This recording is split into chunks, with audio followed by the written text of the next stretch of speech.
जय हिंद दोस्तों, vertex classes में आपका स्वागत है। आज हम पढ़ने जा रहे हैं कूलाम्स लॉ। कूलाम्स लॉ क्या होता है?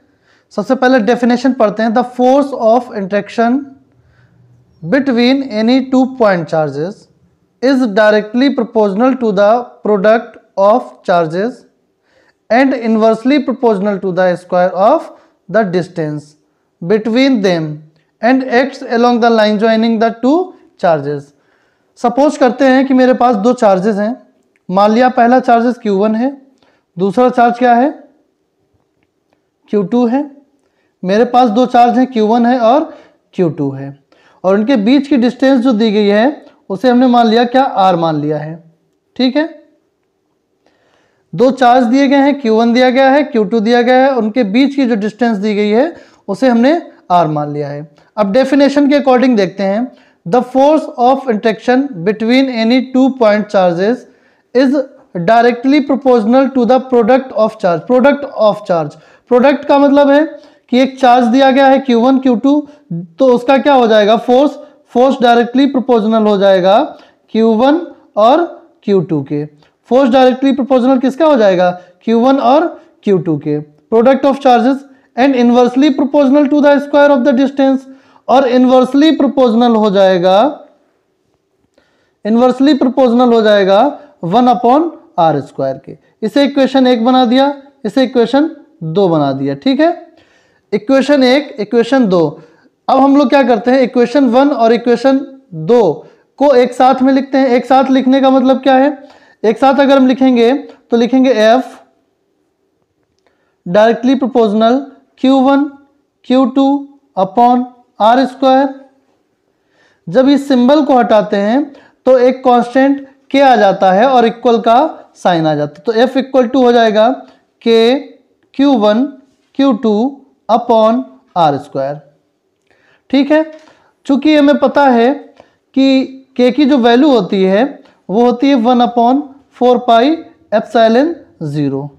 K की जो वैल्यू होती है वो होती है 1/4πε0। तो हम लोग क्या लिख सकते हैं? इसकी जगह पर हम लोग लिख सकते हैं F equal to 1/4πε0 Q1 Q2 upon R²।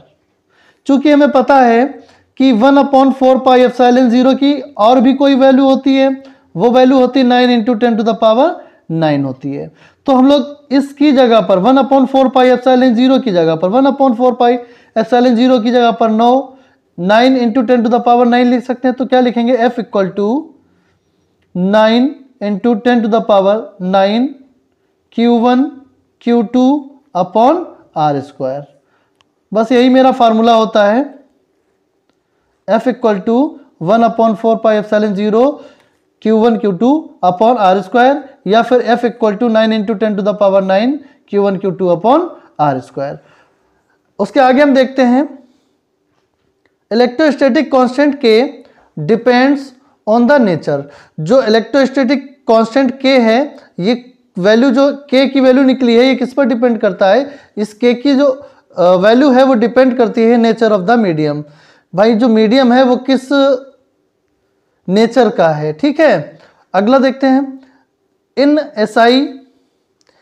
SI system K equal to होता है 1/4πε0, जो कि हमने पहले ही यहाँ पे बता दिया है। ठीक है, और ε0 होता है electrical permittivity of free space.